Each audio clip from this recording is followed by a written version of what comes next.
Chers amis, chers auditeurs, bonjour. Monique Nakache à l'antenne pour Paris Culture et Spectacle.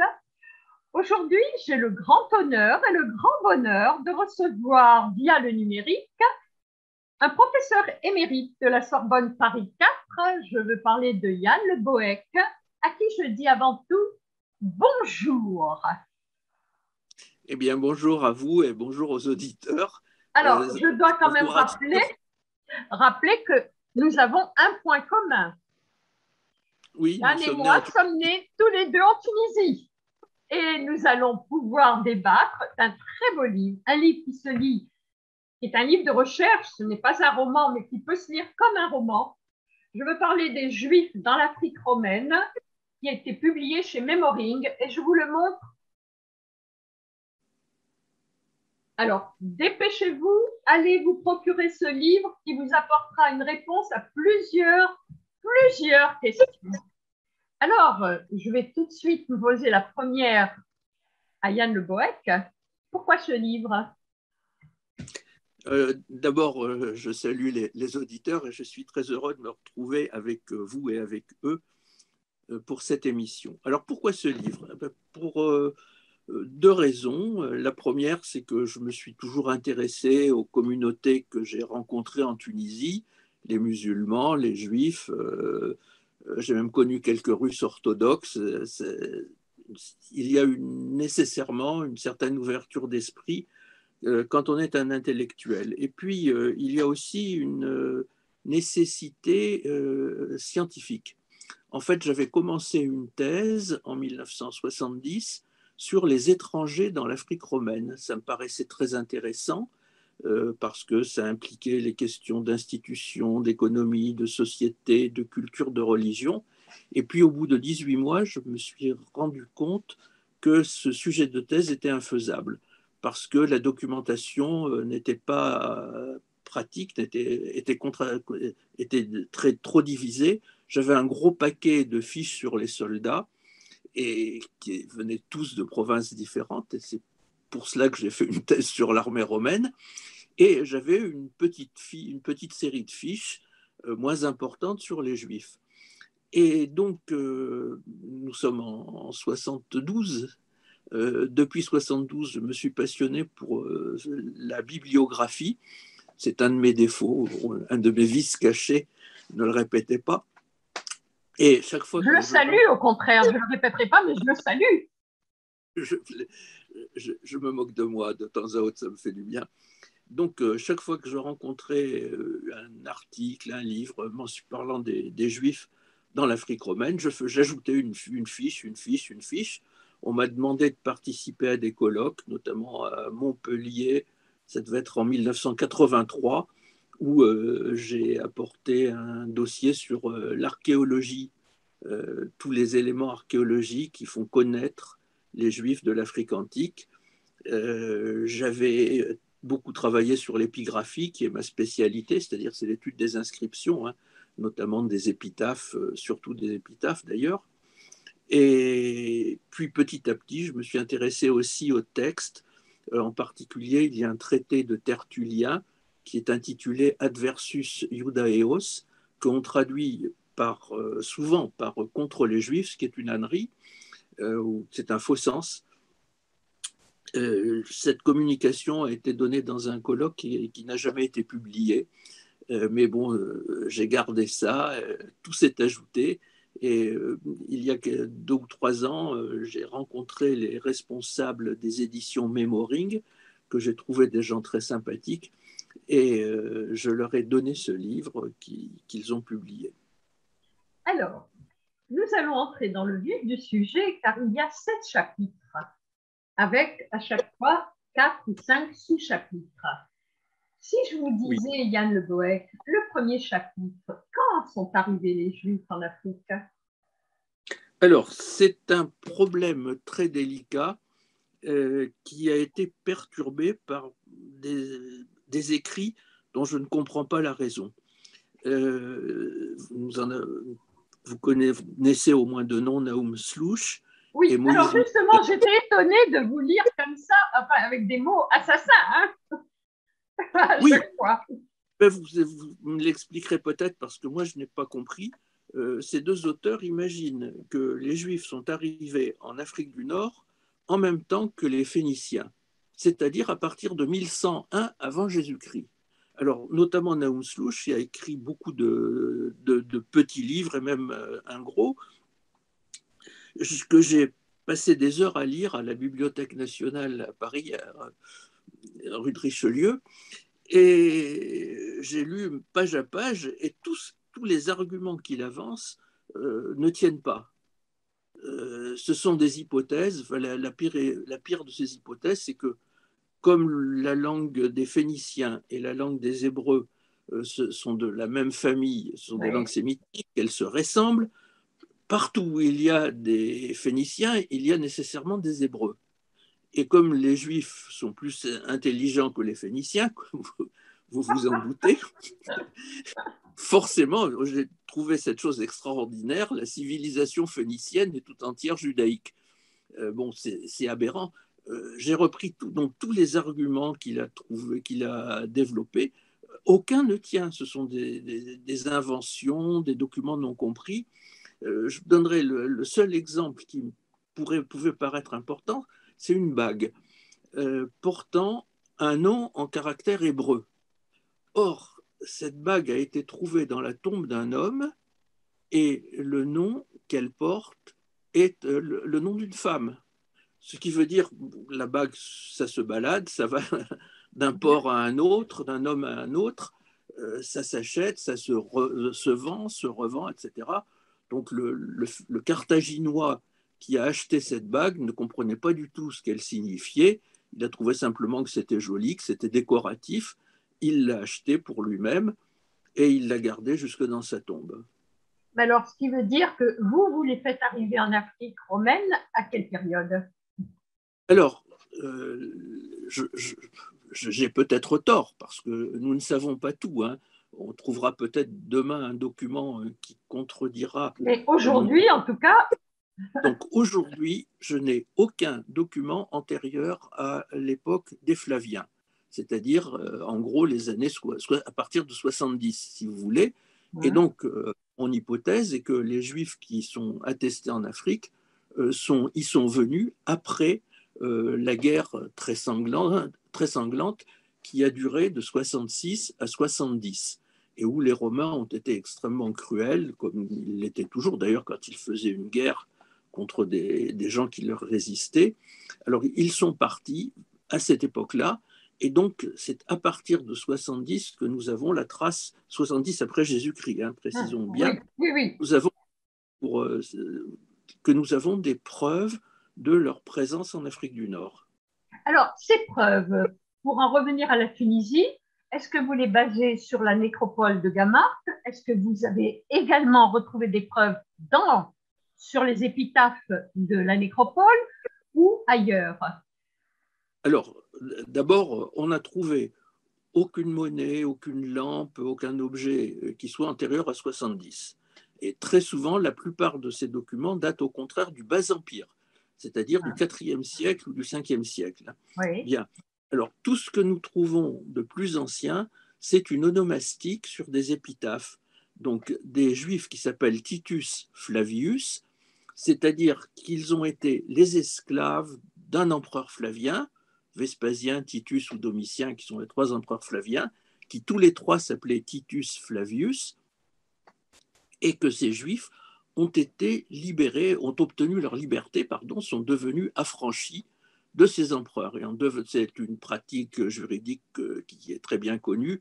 Quand un esclave devient affranchi, il reprend le praenomen et le gentilice de son ancien maître, et il ajoute comme troisième nom, qui est le nom individuel chez les Romains, le nom d'esclave qu'il avait.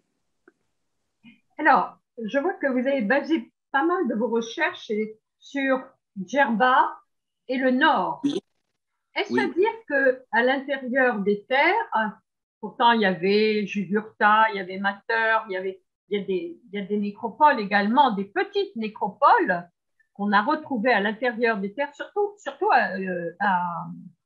en dessous de la table de Jugurtha, il me semble. Alors, bon, vous l'avez dit à l'instant, la plus grande nécropole se trouve à Carthage.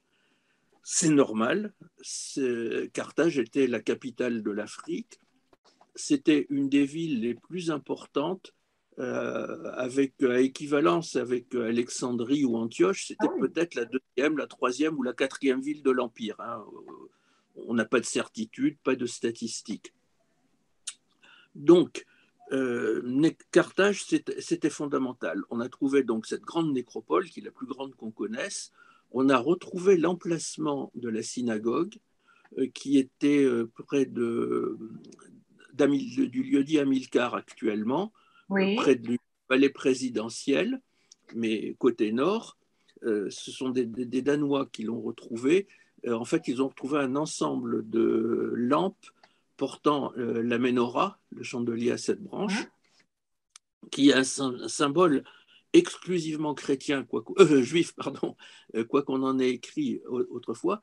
Et comme toutes ces lampes n'appartiennent pas à la même époque, vous savez que les archéologues arrivent à les dater, tout à donc fait. ils ont estimé que ce site a été occupé pendant très longtemps, pendant des décennies, et donc que c'était probablement la synagogue de Carthage. Donc ça, c'est le plus important. Maintenant, on a retrouvé dans le reste du Maghreb 13 communautés qui sont connues comme communautés par une raison ou par une autre. Le plus souvent parce qu'on a un père de la synagogue, un Hein. membre quelconque de la synagogue, une mère de la synagogue, etc., ou un archone. Euh, on a ces gens-là qui prouvent qu'il y a une synagogue, et s'il y a une synagogue, c'est qu'il y a une communauté. Et on a par ailleurs trouvé des inscriptions incontestablement juives, hein. Je ne parle pas de celles qui sont discutables, à peu près dans le même nombre, 13 individus qui sont répartis à travers tout le Maghreb. Et ces synagogues, il faut reprendre une citation de Saint Jérôme, qui était un des pères de l'Église, qui écrit que les Juifs en Afrique du Nord étaient étalés à Mauretania per Africam, c'est-à-dire depuis le pays des morts jusqu'au pays des Africains. Concrètement, en termes modernes, le pays des morts, c'est le Maroc Le actuel, Maroc, et le pays, oui, où il y avait une synagogue à Volubilis, Volubilis, et oui. Volubilis, oui, et jusqu'à Carthage, et même au-delà en fait, puisque le site le plus important en Afrique du Nord se trouve dans la Libye actuelle, près de la ville de Sirte, c'est-à-dire au fond du golfe des Sirtes, où par un document qui est un document géographique, on a l'inscription Skina, c'est le nom, oui, Skina, on ne sait pas trop, c'est le nom ancien de Sirte, Locus Judaeorum Augusti, l'emplacement des Juifs esclaves de l'empereur. Alors, c'est pas Auguste, hein, c'est bien que Oui, tous les empereurs s'appellent Auguste, donc c'est un endroit où les Romains ont installé, où un empereur possédant beaucoup d'esclaves les a installés pour produire Dieu seul sait quoi, enfin, sans doute des productions agricoles. Et donc ça c'est la partie la plus éloignée, la plus orientale de l'Afrique du Nord. Et ça va, vous allez jusqu'à l'ouest, l'extrême ouest, jusqu'au Maroc actuel. alors, vous insistez aussi beaucoup sur l'économie et la société, par exemple. C'est très, très intéressant de découvrir quels sont les statuts juridiques qu'ils avaient, quels étaient leurs privilèges et les activités économiques. Alors c'est effectivement très difficile d'en parler parce que la documentation n'est pas très claire. Alors nous avons, du point de vue du statut juridique, des esclaves, notamment à Askina et Wiskina, locus Iudaeorum Augusti. Nous avons des gens qui sont ce qu'on appelle des pérégrins, c'est-à-dire des hommes libres, mais de statut considéré comme étrangers par l'Empire romain, étrangers tout à fait acceptés, bien entendu. C'est des gens qui ne portent qu'un seul nom, parfois un nom hébreu, pas forcément un nom latin, un nom grec. Et puis nous avons aussi des citoyens romains, parce que l'affranchi, qui s'appelle Titus Julius, avec un nom individuel, euh, il est affranchi, mais il est aussi, l'affranchi est un homme libre. Ce n'est Ah, plus un esclave, hein, il a quitté l'esclavage. Et puis on en a quelques autres qui portent des noms variés, montrant leur appartenance à ce statut juridique. Alors, vous savez qu'à l'époque que César a accordé aux Juifs beaucoup de privilèges, parce qu'ils l'ont aidé dans sa guerre civile en Égypte, en Alexandrie, ils lui ont fourni des vivres, de l'argent, ils ont aidé ses officiers. Donc, il leur a été reconnaissant en leur donnant des privilèges. Exemption de service militaire, exemption de certains impôts, autorisation de créer des synagogues sans limitation, respect de tout ce qui est du sabbat, par exemple, ce qui d'ailleurs empêchait ces gens de servir dans l'armée, puisque l'armée romaine combattait le samedi aussi bien que les autres jours de la semaine. Donc ils avaient des privilèges. Et puis petit à petit, avec l'Empire, tous ces privilèges ont disparu. Alors, statut juridique, mais il y a aussi le niveau de fortune et les activités économiques qui définissent une société. Et là, c'est beaucoup plus difficile. Nous constatons justement, en particulier par cette nécropole de Carthage, qu'il y avait beaucoup de gens qui étaient des gens très modestes et très pauvres. Nous avons eu simplement, vous savez comment étaient construites ces nécropoles, une chambre souterraine avec des trous dans la paroi que les archéologues appellent des loculi, dans lesquels on déposait les corps. Et ces corps, évidemment, ce n'était pas comme les païens, les polythéistes, pardon, ils n'étaient pas enterrés avec leur richesse, mais il y avait leur nom à côté, et ces noms sont souvent simplement écrits au charbon de bois, parce qu'on n'avait pas l'argent pour payer une petite plaque, même une toute petite plaque de marbre. Donc qu'il y ait eu des gens pauvres, ça paraît une évidence. Et toutes les inscriptions qui nous les font connaître montrent que beaucoup de gens n'étaient pas riches. Leurs activités sont beaucoup plus difficiles encore à saisir, mais 90% des gens de l'Antiquité étaient des paysans, en Judée comme en Afrique du Nord. Alors pourquoi voulez-vous que des Juifs viennent de Judée en Afrique du Nord pour faire autre chose que cultiver la terre? Et ce qui me convainc que c'était là leur activité, c'est que parmi les Juifs que nous connaissons, beaucoup vivaient dans des toutes petites cités, dans ce que nous appelions le bled autrefois, dans des cités très, très petites, très modestes, relativement pauvres. Et on sait que ces petites cités de 4-5 000 habitants maximum étaient peuplées par des gens qui y vivaient la nuit, qui venaient pour les activités collectives, quand il y avait un vote, une discussion, etc., mais qui, en fait, tous les matins, partaient à la campagne, travailler la terre. C'était des paysans, et très souvent des paysans modestes. Alors, on peut terminer ce petit tour d'horizon de la place sociale des Juifs en disant qu'il n'y a pas de métier de juif dans l'Antiquité. Hein. De toute façon, c'est au Moyen Âge qu'en restreignant leur liberté, les rois européens les ont cantonnés dans certaines activités. Mais dans l'Antiquité, les Juifs travaillaient comme les autres, exerçaient les mêmes métiers. Et pourtant, je note, je ne sais plus en quelle page, que vous mettez l'accent sur les Margaritarius, le Oui, joaillier. oui. On a des joailliers, on a une très belle inscription en mosaïque qui a été trouvée dans une synagogue à Mamlif, près de Tunis, mais l'inscription mentionne donc qu'une partie de la synagogue a été offerte par un joaillier, un Margaritarius, mais bon, petit 1, c'est une exception, on n'en a pas d'autres. Et petit 2, c'est très tardif. Cette Ah, voilà. mosaïque a été datée de l'époque byzantine. Mais moi, je ne le crois pas. J'ai beaucoup d'admiration pour l'archéologue qui a proposé cette datation, parce que c'est quelqu'un de terriblement compétent, c'est M. Darmon.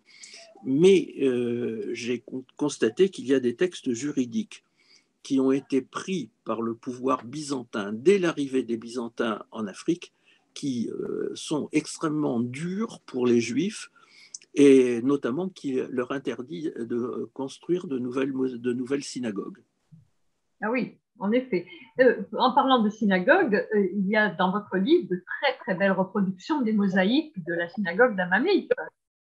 Oui, parce que bien sûr c'est anachronique en ce sens que mon livre est consacré À l'époque mon livre romaine. est consacré à l'époque romaine. Et je considère que déjà l'arrivée des Vandales, c'est une autre époque, hein, ça n'est plus l'époque romaine, encore que bon, certains historiens, dont mon ami Oui.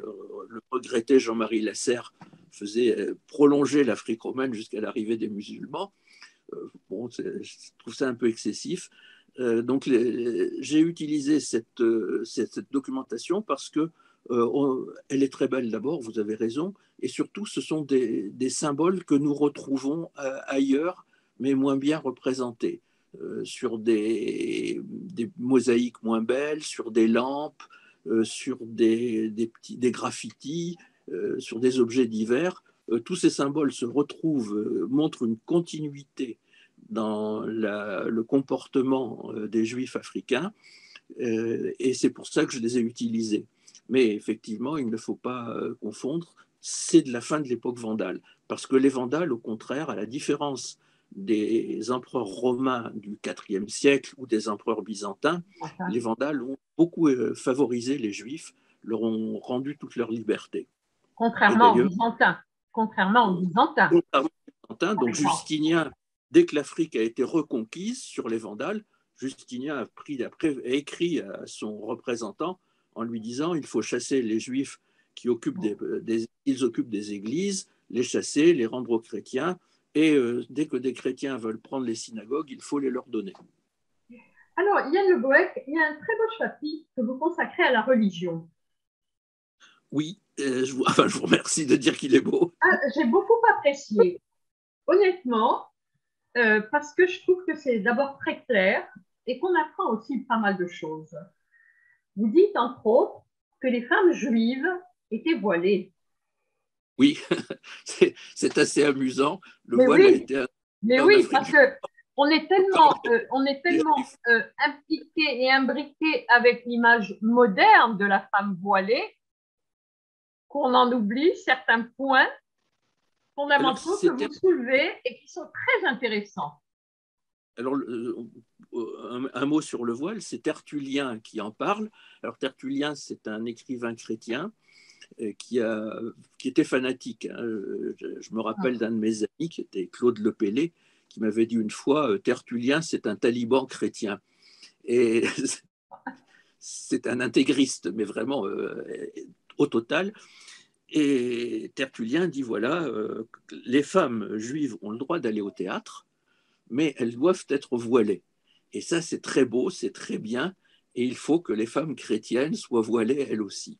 Surtout les jeunes filles, d'ailleurs, dont la vertu est chancelante et menacée. Est-ce que vous pensez qu'il y avait que l'élément de pudeur qui intervenait dans son raisonnement ou également la beauté physique? Parce qu'un voile très légèrement ou un voile bien mis, il n'y a qu'à voir les défilés de mode actuellement, c'est une parure également pour la femme quand c'est jeté sur les cheveux ou autre. Non, Je je ne pense, parle pas bien sûr du quadrillé, hein? je pense que Tertullien, qui était mon compatriote d'ailleurs, puisqu'il était carthaginois, Oui, tout que à fait. c'était un fanatique religieux. Ah Donc, oui. s'il trouvait que ce voile était bien, c'est parce qu'il était bien pour des raisons religieuses. C'est-à-dire, bon, il considérait que la sexualité était une chose abominable, et donc une fille voilée, ça empêche les garçons d'être excités, d'avoir des idées sur la De jeune fille en réveiller question. leur libido. Et voilà, le Alors, voile. dans les synagogues, vous parlez bien sûr de la synagogue d'Amamit, mais il Oui. y a également celle de Kélibia qu'on a retrouvée. Alors, vous avez raison, celle de Kélibia date elle aussi de l'époque vandale, Vandale. mais peut-être antérieure encore à celle d'Amamlif, et elle n'est que partiellement dégagée. C'est-à-dire que l'archéologue qui l'a trouvée, que je connais bien d'ailleurs, qui est quelqu'un de très, très compétent et très sérieux, a retrouvé une mosaïque avec une petite inscription et surtout ces symboles juifs ce symbole juif qu'est la menorah. Alors justement, ce qui m'a interpellée, c'est que vous mettez en exergue une lampe avec le Christ foulant la menorah. Oui. Alors, Ça a ce été que vous dites, retrouvé où? À Gama? euh, Carthage. À On, Carthage. on en a, on en a trouvé beaucoup de ces lampes, enfin plusieurs de ces lampes. Et alors, il y a eu un mythe, je parlais tout à l'heure de ces juifs qui voulaient faire venir leurs compatriotes en 1101 avant Jésus-Christ. Hein? Là, c'est un autre mythe, c'est des chrétiens qui voudraient que les juifs et les chrétiens se soient aimés dès l'Antiquité. Ils tombaient dans les bras les uns des autres dès qu'ils se voyaient, ils s'embrassaient, ils se Le serraient meilleur la des main. mondes, quoi. C'est le meilleur des mondes.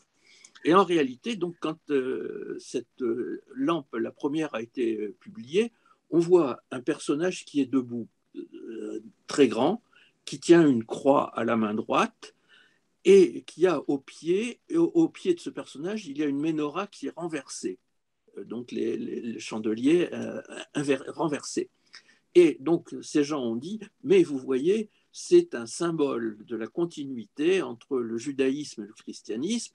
Le Christ prend racine dans le judaïsme. Pourquoi pas? Sauf que il y a des lampes tout à fait semblables, exactement semblables, avec exactement la même iconographie, et à la place du chandelier à sept branches, il y a le serpent. Et le serpent, c'est le symbole du polythéisme. Donc, le Christ écrase le polythéisme, qui est une abomination, et écrase aussi le judaïsme. D'ailleurs, le chandelier à sept branches n'est pas droit, il est renversé. C'est très, très intéressant. Et vous le décrivez avec beaucoup d'objectivité, ce que j'ai beaucoup apprécié. Je vous remercie, madame. C'est la principale qualité que j'essaie d'avoir, c'est l'objectivité Bravo. et la En tout cas, neutralité. eh bien, écoutez, bravo, parce que, encore une fois, je vous l'ai dit hors antenne, j'ai dévoré votre livre. Alors, je Merci. découvre, par exemple, que Carthage était plus important en place pratiquement politique que Carthagène en Espagne. Ah oui, oui, certainement. Je vous ai dit tout à l'heure que nous n'avons pas de statistiques, mais par l'étendue de la ville et l'importance que lui accorde l'État, on voit qu'il y a évidemment une capitale dans l'Empire qui est Rome, sans équivalent pour sa superficie, sa population, sa prospérité et son rôle politique.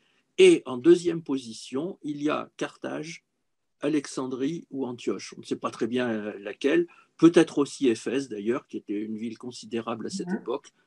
Attendons des statistiques le jour où nous pourrons en avoir. Alors, Yann Le Boec, vous parlez également des conversions et de la magie.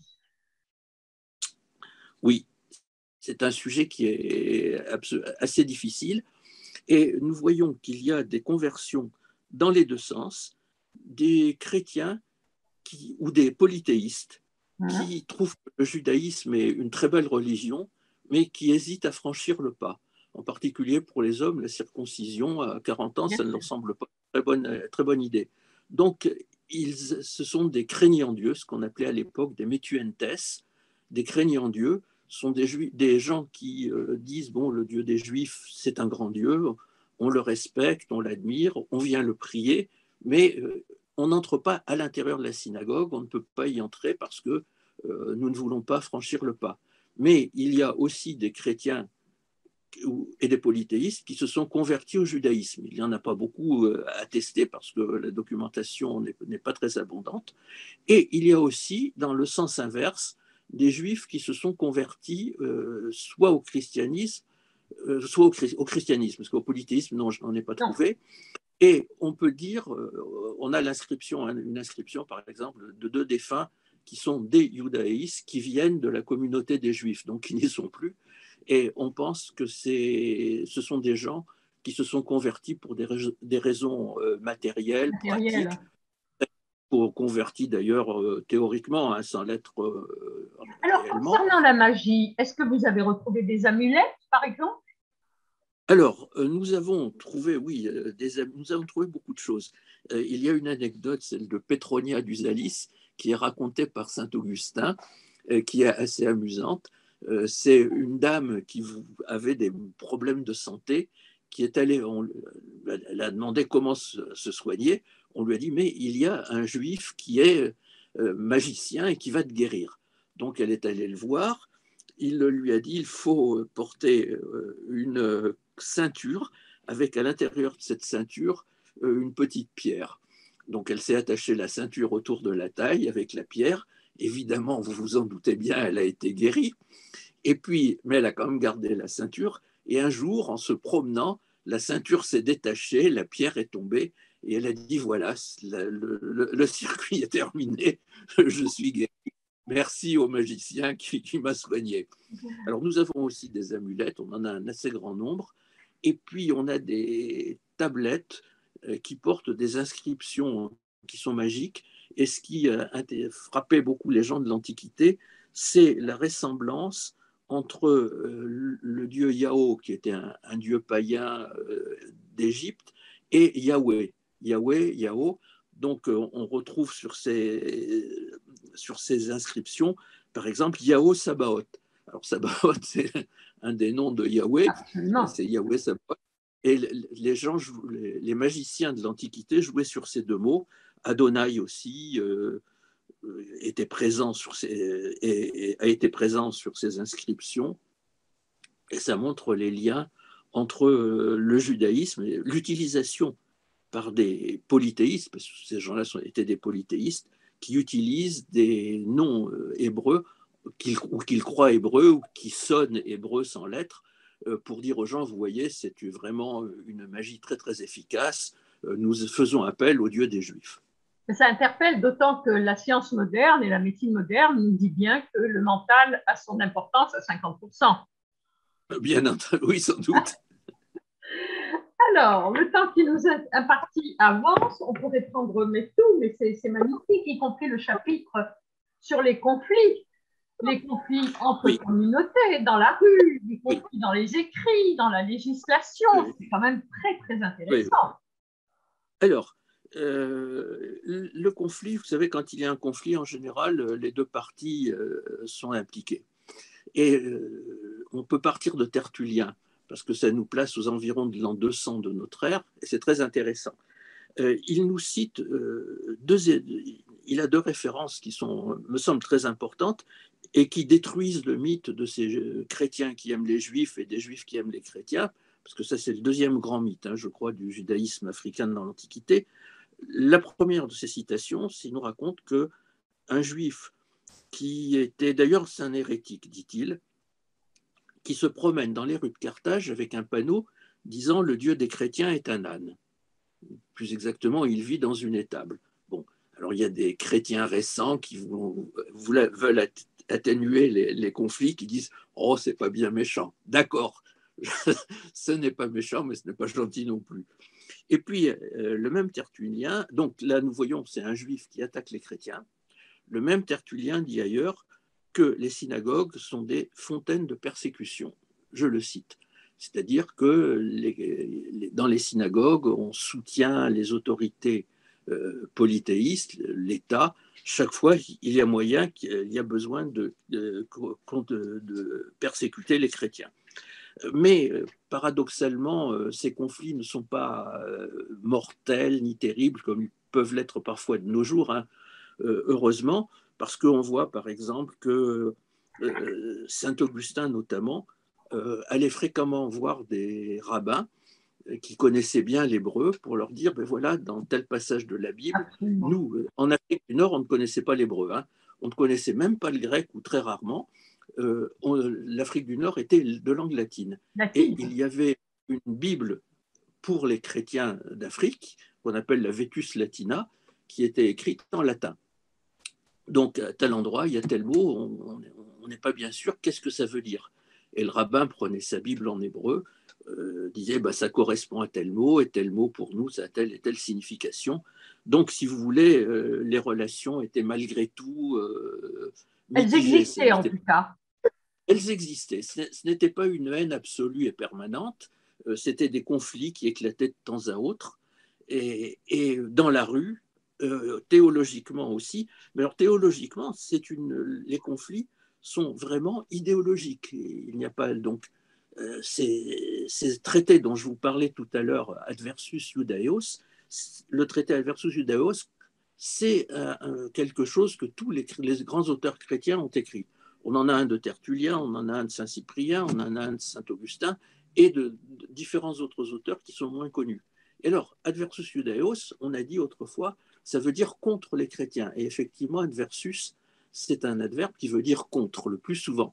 Mais il veut dire aussi en direction d'eux.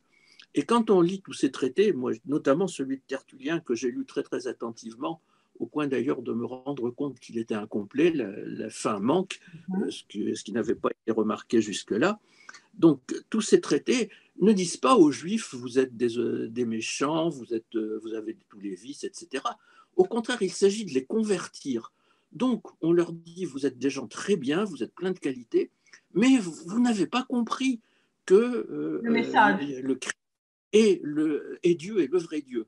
Donc, comprenez ça et vous serez sauvés. Évidemment, dans tous ces genres de traités, celui de Minucius Félix notamment, à la fin, le juif dit ah oui, je me convertis.